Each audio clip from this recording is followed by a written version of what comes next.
it's still one of those things where I had to take money out of my bank and go, oh, great.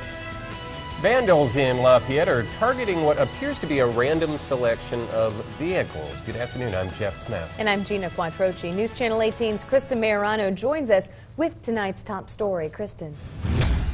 Well, Jeff and Gina, calls are still coming into the Lafayette Police Department for a series of cars being vandalized by BB guns, and police say whoever's doing it has yet to be caught.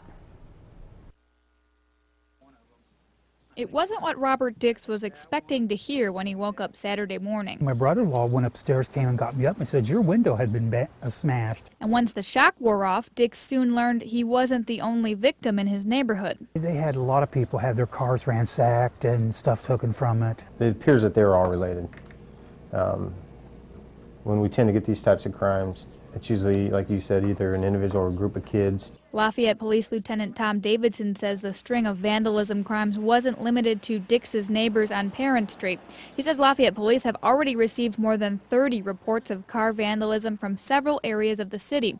And he says the criminals are using BB guns. It's all kinds of damage. It's shattered windows, mainly shattered windows.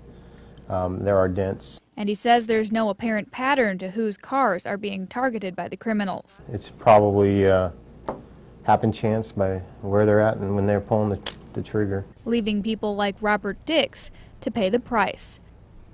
Dix says it cost him $125 to repair his driver's side window, and the glass repair shop told him it would have cost several hundred more to repair a broken windshield. Lieutenant Davidson says police still aren't sure who is vandalizing these cars, and they don't even have a description of a possible suspect. He says if you have any information about who may be committing these crimes, you're asked to call the Lafayette Police Department at 807-1200 or the anonymous WeTip hotline at 1-800-78-CRIME. Kristen Majorano, News Channel 18.